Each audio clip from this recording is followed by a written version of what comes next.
ओम शांति। ओम शांति। आज की तारीख है 17 नवंबर 2025। साकार महावाक्य बाबा कहते मीठे बच्चे, ये पुरुषोत्तम संगम युग है।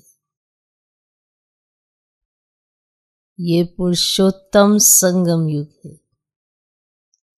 पुरानी दुनिया बदल अब नई बन रही है। पुरानी दुनिया बदल अब नई बन रही है। तुम्हें अब पुरुषार्थ कर उत्तम देव पद पाना है।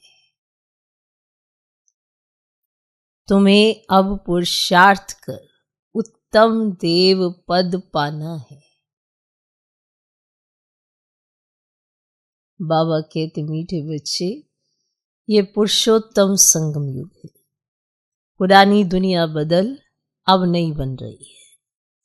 तुम्हें अब पुरुषार्थ कर उत्तम देव पद पाना है। पुरुषार्थ करना है और उत्तम देव पद पाना है। आज का प्रश्न, सर्विसेबल बच्चों की बुद्धि में कौन सी बात सदैव याद रहती है? सर्विसेबल बच्चों की बुद्धि में कौन सी बात सदैव याद रहती है? कौन से बच्चों की बुद्धि में? सर्विसेबल बच्चों की बुद्धि में कौन सी बात सदैव याद रहती है? उत्तर, उन्हें याद रहता कि धन दिए धन ना खुटे। धन दिए धन ना खुटे, इसलिए वे रात दिन नींद का भी त्याग कर ज्ञान धन का दान करते रहते हैं, थकते नहीं। इसलिए वे रात दिन नींद का भी त्याग कर ज्ञान धन का दान करते रहते हैं, थकते नहीं। लेकिन अगर खुद में कोई अवगुण होगा तो सर्विस करने का भी उमंग नहीं आ सकता है। लेकिन अगर खुद में ही कोई अवगुण होगा तो सर्विस करने का भी उमंग नहीं आ सकता है। सर्विसेबल बच्चों की बुद्धि में कौन सी बात सदैव याद रहती है? उत्तर, उन्हें याद रहता कि धन दिए धन ना खुटे। इसीलिए वे रात दिन नींद का भी त्याग कर ज्ञान धन का दान करते रहेंगे, थकते नहीं। लेकिन अगर खुद में ही कोई अवगुण होगा तो सर्विस करने का भी उमंग नहीं आ सकता है।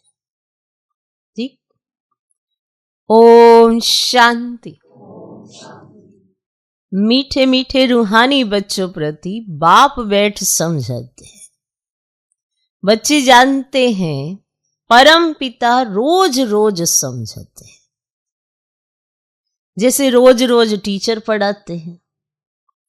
बाप सिर्फ शिक्षा देंगे, संभालते रहेंगे, क्योंकि बाप के तो घर में ही बच्चे रहते हैं, माँ बाप साथ रहते हैं। यहां तो ये वंडरफुल बात है, रूहानी बाप के पास तुम रहते हो। एक तो रूहानी बाप के पास मूल वतन में रहते, फिर कल्प में एक ही बार बाप आते हैं बच्चों को वर्षा देने व पावन बनाने, सुख व शांति का। तो जरूर नीचे आकर रहते होंगे। इसमें ही मनुष्यों का मुजारा है। गायन भी है, साधारण तन में प्रवेश करते। अब साधारण तन कहां से उड़कर तो नहीं आता है, यही होगा ना। अब कहां से उड़कर तो नहीं आता है साधारण तन, जरूर मनुष्य के तन में ही आते हैं। सो भी बताते हैं, मैं इस तन में प्रवेश करता हूं तुम बच्चों ने समझा? तुम बच्चे भी अब समझते हो बाप हमको स्वर्ग का वर्षा देने आए, तो जरूर हम लायक नहीं हैं, पतित बन गए हैं। सब कहते भी हैं कि हे पतित पावन हो, आकर हम पतितों को पावन बनो। तो बाप कहते हैं मुझे कल्प कल्प पतितों को पावन करने की ड्यूटी मिली हुई है, मैं अपनी ड्यूटी पे आता हूं। हे बच्चों, अब इस पतित दुनिया को पावन बनाना है। पुरानी दुनिया को पतित और नई दुनिया को पावन कहेंगे, तो गोया पुरानी दुनिया को नया बनाने बाप आते हैं। और कलयुग को तो कोई भी नई दुनिया नहीं कहेंगे। कह सकता है कोई कलयुग को नई दुनिया? कोई भी नहीं कहेंगे। अब यह तो समझ की बात है। कलयुग है पुरानी दुनिया, बाप भी आएंगे जरूर पुराने और नए के संगम पर। जब कहां भी तुम ये समझाते हो तो बोलो ये पुरुषोत्तम संगम युग है। तो बाप आया हुआ है। सारी दुनिया में ऐसा कोई मनुष्य नहीं जिसको ये पता हो कि ये पुरुषोत्तम संगम युग है। जरूर तुम संगम युग पर हो तब तो समझाते हो। तो मुख्य बात है इस संगम युग की, तो पॉइंट्स भी बहुत जरूरी हैं। जो बात कोई नहीं जानते वे समझानी पड़े। इसीलिए बाबा ने कहा था ये जरूर लिखना है कि अब पुरुषोत्तम संगम युग। अब नए युग अर्थात सत्युग के चित्र भी हैं। मनुष्य कैसे समझे कि ये लक्ष्मी नारायण सत्युगी नई दुनिया के मालिक है? उनके ऊपर अक्षर जरूर चाहिए, पुरुषोत्तम संगम युग। तो ये जरूर लिखना है क्योंकि यही मुख्य बात है ना। तो समझाना पड़े। और मनुष्य समझते हैं कलयुग में तो अभी बहुत वर्ष पड़े हैं, तुमको तो समझाना पड़ेगा ना। बिल्कुल ही वो घोर अंधियारे में है, तो समझाना पड़े नई दुनिया के मालिक ये लक्ष्मी नारायण। अब ये है पूरी निशानी।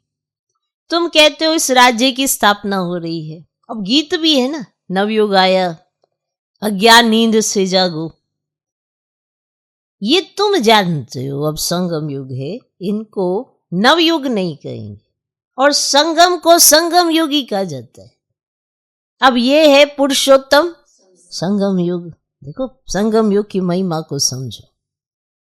तो जबकि पुरानी दुनिया खत्म हो और नई दुनिया की स्थापना होती है, मनुष्य से देवता बन रहे हैं, राजयोग सीख रहे हैं, तो देवताओं में भी उत्तम पद है ही इन लक्ष्मी नारायण। अब ये भी है तो मनुष्य, इनमें दैवी गुण है, इसीलिए देवी देवता कहा जाता है। और सबसे उत्तम गुण है पवित्रता का। तब तो मनुष्य देवताओं के आगे जाकर माथा टेकते हैं। तो ये सब पॉइंट्स बुद्धि में धारण उनको होंगी, किनको? जो सर्विस करते रहते हैं। कहा जाता है ना धन दिए धन ना खुटे। तो कौन सा धन ना खुटे? वो है ज्ञान धन। वो समझानी मिलती रहती है। नॉलेज तो बहुत सहज है, परंतु कोई में धारणा अच्छी होती है और कोई में नहीं होती है। जिनमें अवगुण है वे तो सेंटर संभाल भी नहीं सकते। जिनमें अवगुण है वे तो सेंटर संभाल भी नहीं सकते। तो बाप बच्चों को समझाते हैं प्रदर्शनी में भी सीधे सीधे अक्षर होने चाहिए। माना ये लिखा होना चाहिए कि किनका चित्र है, ये कब बने हैं, तो पढ़ के भी कोई वंडर खाए, फिर आप उनको समझाओ। तो ऐसे सीधे सीधे अक्षर देने चाहिए। पुरुषोत्तम संगम युग तो मुख्य समझाना चाहिए। इस संगम पर आदि सनातन देवी देवता धर्म की स्थापना हो रही है। जब ये धर्म था ना तो और कोई धर्म ही नहीं था।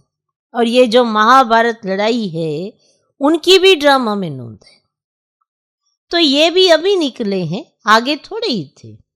100 वर्ष के अंदर सब खलास हो जाते हैं। 100 वर्ष के अंदर सब खलास हो जाता है। संगम युग को कम से कम 100 वर्ष तो चाहिए ना। सारी नई दुनिया बननी है। न्यू दिल्ली बनाने में कितना वर्ष लगा, अब आप खुद सोचो। तो फिर नई दुनिया बनाने में कुछ वर्ष तो चाहिए ना। तुम समझते हो भारत में ही नई दुनिया होती है, फिर पुरानी खल्लास हो जाएगी। कुछ तो रहती है ना, परले तो होती नहीं।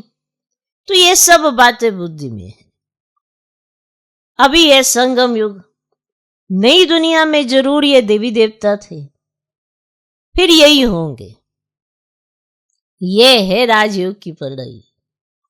अगर कोई डिटेल में नहीं समझा सकते तो सिर्फ एक बात बोलो, परम पिता परमात्मा जो सबका बाप है ना, उनको तो सब याद करते हैं। वे हम सब बच्चों को कहते हैं तुम पतित बन पड़े हो, पुकारते भी है कि हे पतित पावन आओ।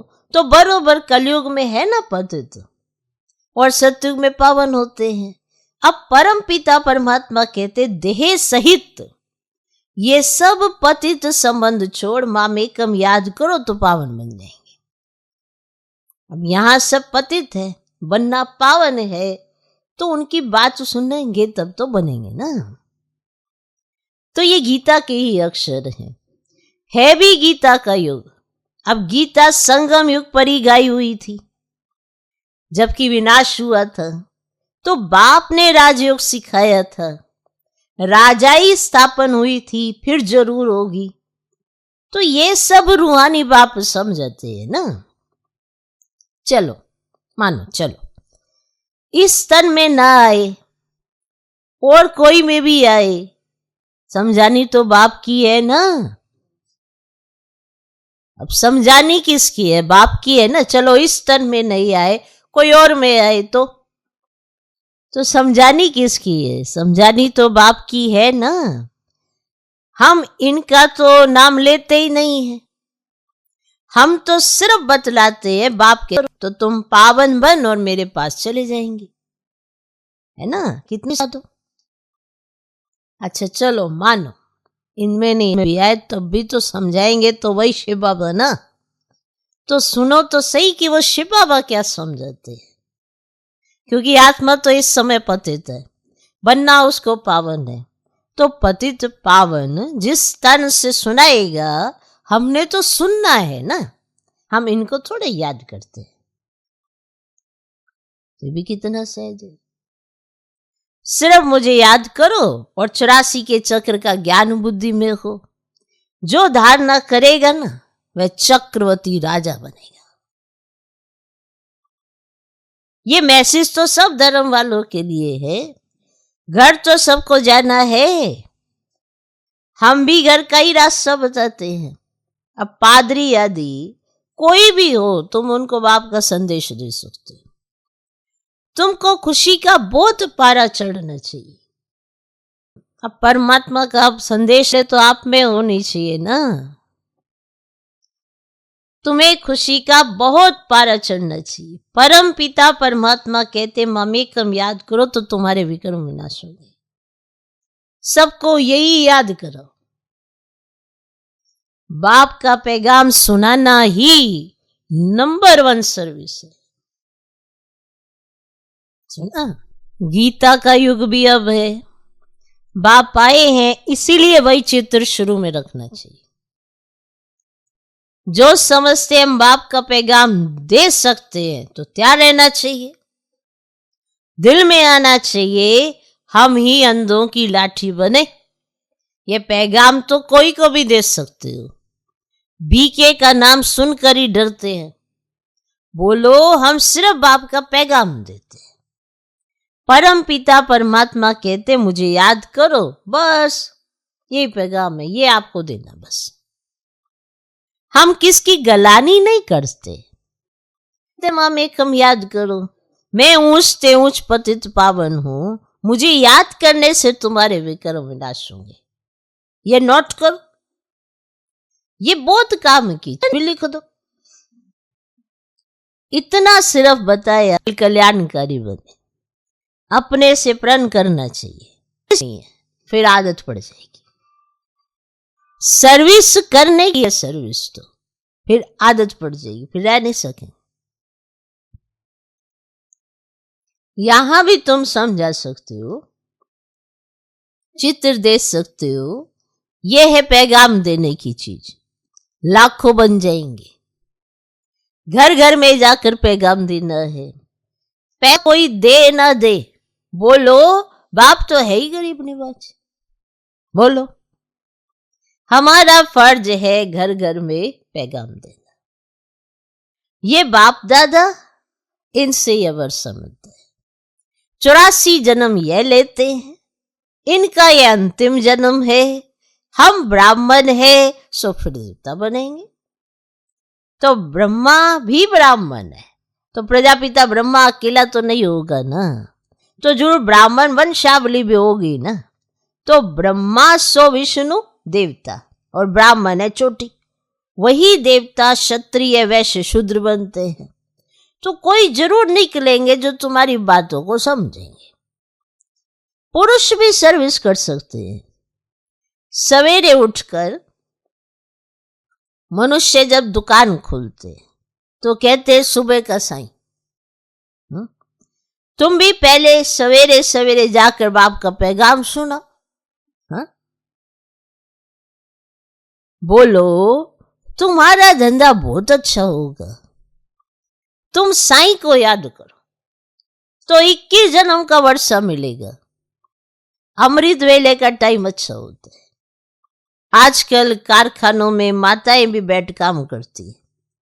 ये बैच भी बनाना बहुत सहज है। तुम बच्चों को तो रात दिन सर्विस में लग जाना चाहिए, नींद हराम कर देनी चाहिए। रात दिन सर्विस में लग जाना चाहिए, नींद हराम कर देनी चाहिए।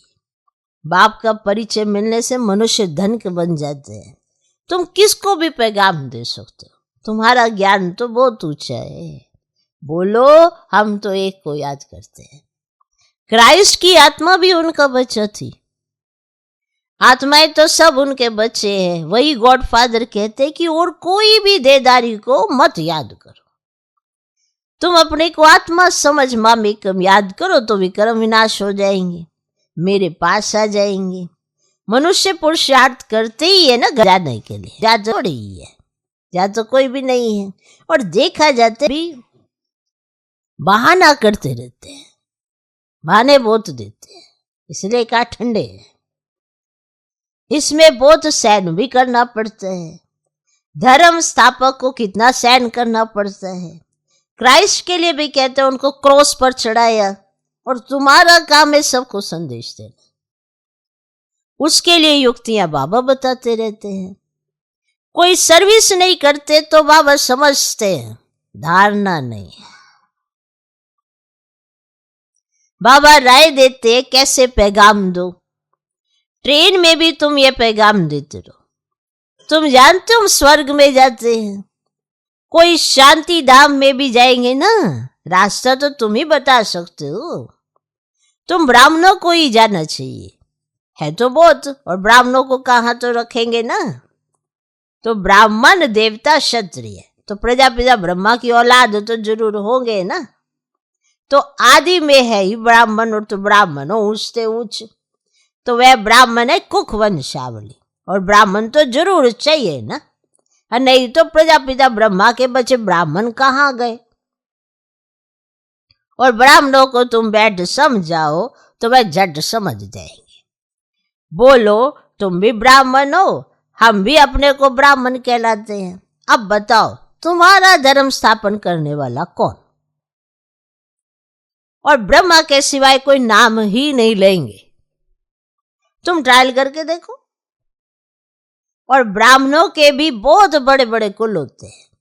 पुजारी ब्राह्मण तो ढेर है, अजमेर में ढेर बच्चे जाते हैं। कभी कोई ने समाचार ही नहीं दिया कि हम ब्राह्मणों से मिले। हाँ, अजमेर में तो जाते हैं बहुत बच्चे, पर यह समाचार ही नहीं दिया कि हम ब्राह्मणों से मिले, उनसे पूछा कि तुम्हारा धर्म स्थापन करने वाला कौन है ना। ब्राह्मण धर्म किसने स्थापन किया। और तुमको तो मालूम है सच्चे ब्राह्मण कौन है। तुम बहुतों का कल्याण कर सकते हो। यात्राओं पर भक्ति जाते हैं, तो ये चित्र तो बहुत अच्छा है ना लक्ष्मी नारायण का। और तुमको मालूम है जगदम्बा कौन है, लक्ष्मी कौन है? ऐसे ऐसे तुम नौकरों भीलनियों आदि को भी समझा सकते हो। नौकरों को समझाओ, भीलनियों को समझाओ, ऐसे से समझा दो। तो तुम्हारे बिगड़ तो कोई है ही नहीं जो उन्हों को सुनाए। बहुत रहम दिल बनना है। और बोलो तुम भी पावन दुनिया में जा सकते हो और अपने को आत्मा समझो, शिव बाबा को याद करो। शौक बहुत होना चाहिए, किसको भी रास्ता बताने का। जो खुद याद करते हो कि भाई दूसरों को याद कराने का पुरुषार्थ करेंगे, तो बाप तो नहीं जाकर बात करेंगे ना, बाबा थोड़े जाके बात करेंगे, तुम बच्चे करोगे ना। तो ये तो तुम बच्चों का काम है, उनसे बात करना, उनको परिचय देना और गरीबों का भी कल्याण करना। बेचारे बहुत सुखी हो जाएंगे और थोड़ा याद करने से प्रजा में भी आ जाए, ये वह भी तो बहुत अच्छा है, नाश तो बहुत अच्छा हो गया। तो ये धर्म तो बहुत सुख देने वाला है। दिन प्रतिदिन तुम्हारा आवाज जोर से निकलेगा, सबको ये पैगाम देते रहो, अपने को आत्मा समझ, बाप को याद करो। तुम मीठे मीठे बच्चे पद्मा पदम भाग्यशाली हो। जबकि महिमा सुनते हो तो समझते हो, फिर भी कोई बात की फिक्रात आदि क्यों रखनी चाहिए। अब यह है गुप्त ज्ञान, गुप्त खुशी, और तुम हो इनकॉग्निटो वॉरियर्स। तुमको अननोन वॉरियर्स कहेंगे और कोई अननोन वॉरियर्स तो हो ही नहीं सकता। वॉरियर्स है तो पता तो है ना, तो अननोन कैसे हुआ। तुम्हारा दिलवाड़ा मंदिर पूरा यादगार है, दिल लेने वाले का परिवार है ना। महावीर, महावीरनिया और उनकी औलाद, ये पूरा पूरा तीर्थ है। काशी से भी ऊंची जगह हुई।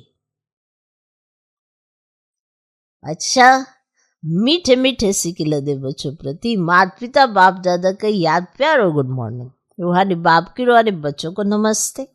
हम रूहानी बच्चों की भी रूहानी बाप को नमस्ते नमस्ते नमस्ते।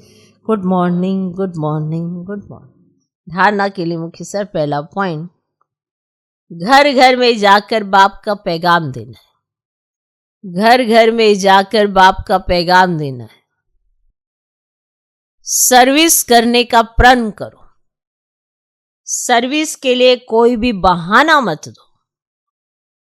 घर घर में जाकर बाप का पैगाम देना है।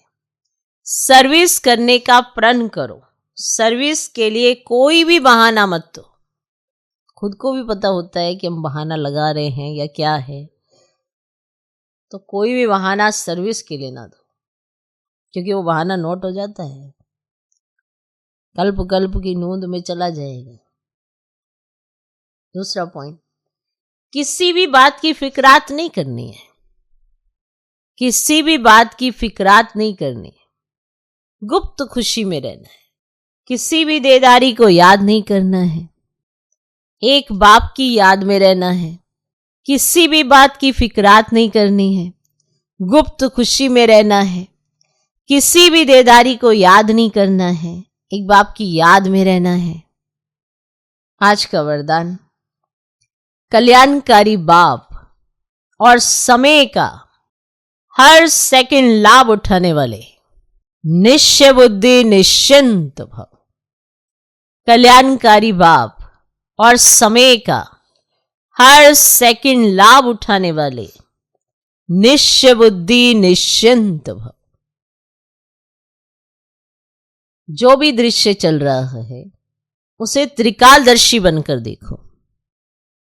हिम्मत और उल्लास में रह स्वयं भी समर्थ आत्मा बनो और विश्व को भी समर्थ बनाओ।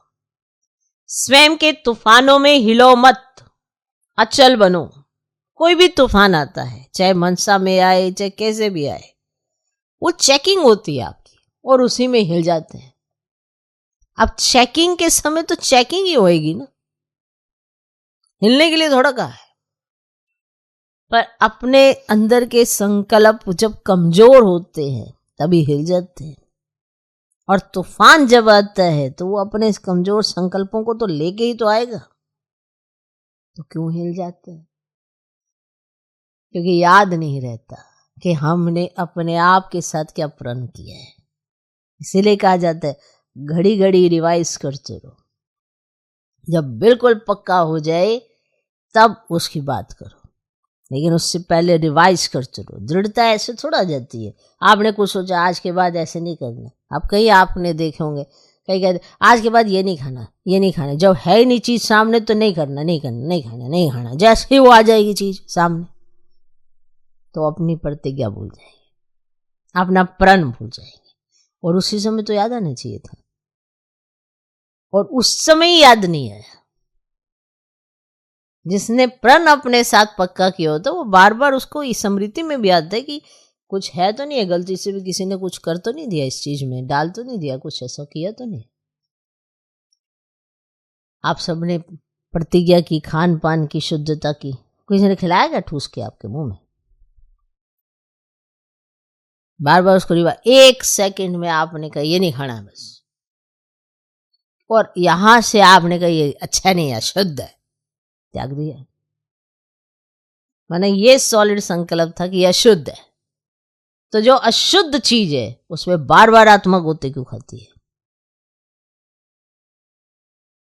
यहां से यहां तक का सफर तो याद है, और बाकी का सफर भी याद रखो। यहां से किसी ने खिलाया क्या आपको जबरदस्ती, जब से आपने प्रण किया अपने आप में? अगर आपने एक्सक्यूज रख लिया, इतना नहीं होता, थोड़ा बहुत तो करना पड़े। तो आज दिन तक भी आपको कई ऐसे मिलेंगे जो यही कहेंगे इतना नहीं होता, हमने कच्चा छोड़ दिया। क्योंकि यहां एक्सक्यूज भी है एक, हम तो ग्रस्त में रहते हैं, सबके लिए थोड़ा ही। तो जहां ये एक्सक्यूज आया नहीं वहां पे आप गिरे नहीं, चाहे वो खान पान का लगो, चाहे किसी और बात का, चाहे दृष्टि और वृत्ति का ही क्यों ना लगा, चाहे किसी और कर्म का लगा, जहां आपने अपना एक्सक्यूज आगे रखा वहां पे आपके गिरने की चीजें शुरू हो जाती है। प्रण क्या होता है? दृढ़ता क्या होती है? कहते दृढ़ता सफलता की चाबी है। अब जो दृढ़ संकल्प करता है, करती तो मनुष्य आत्मा ही है ना, ऊपर से तो नहीं कोई उतरता दृढ़ता के लिए, पर उनको याद रहता है कि हम कौन है, अपने प्रण पर अड़िग रहते हैं, इसलिए कर लेते हैं। तो स्वयं के तूफानों में हिलो मत, अचल बनो। जो समय मिला है, साथ मिला है, अनेक प्रकार के खजाने मिल रहे हैं, उनसे संपत्तिवान और समर्थिवान बनो।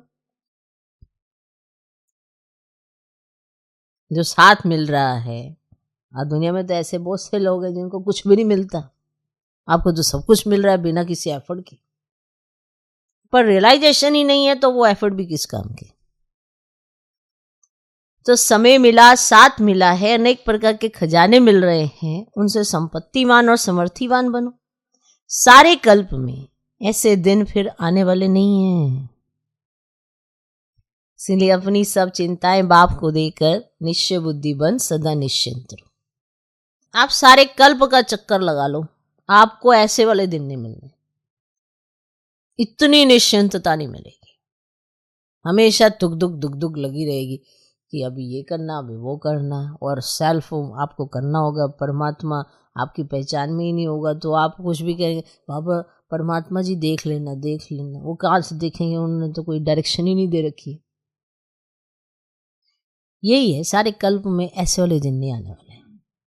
सब चिंताएं बाप को देकर निश्चय बुद्धि बन सदा निश्चिंत रहो। कल्याणकारी बाप और समय का हर सेकंड लाभ उठाओ। आज का स्लोगन,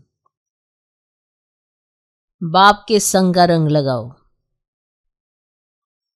तो बुराइयां स्वतः समाप्त हो जाएंगी।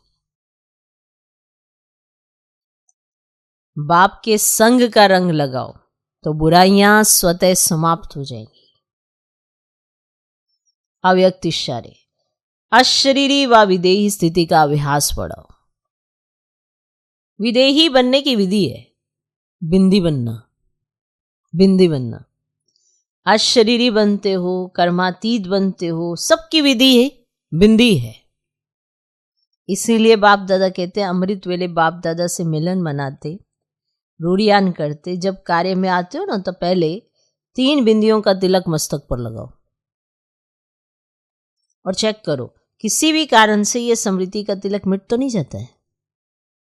अविनाशी अमिट तिलक रहे। कौन सा? 3 बिंदियों। कार्य में जाना है 3 बिंदियों लगा के जाना। आत्मा बिंदी, बाबा बिंदी, ड्रामा बिंदी। बिंदियां याद रही? नहीं, बाबा ने कहा था 3 बिंदियां लगाई। चमकीली चमकीली 3 बिंदियां लगा ली, पर कौन सी बिंदियां? बुद्धि के लिए चाहिए ना ये बिंदियां तो। ओम शांति।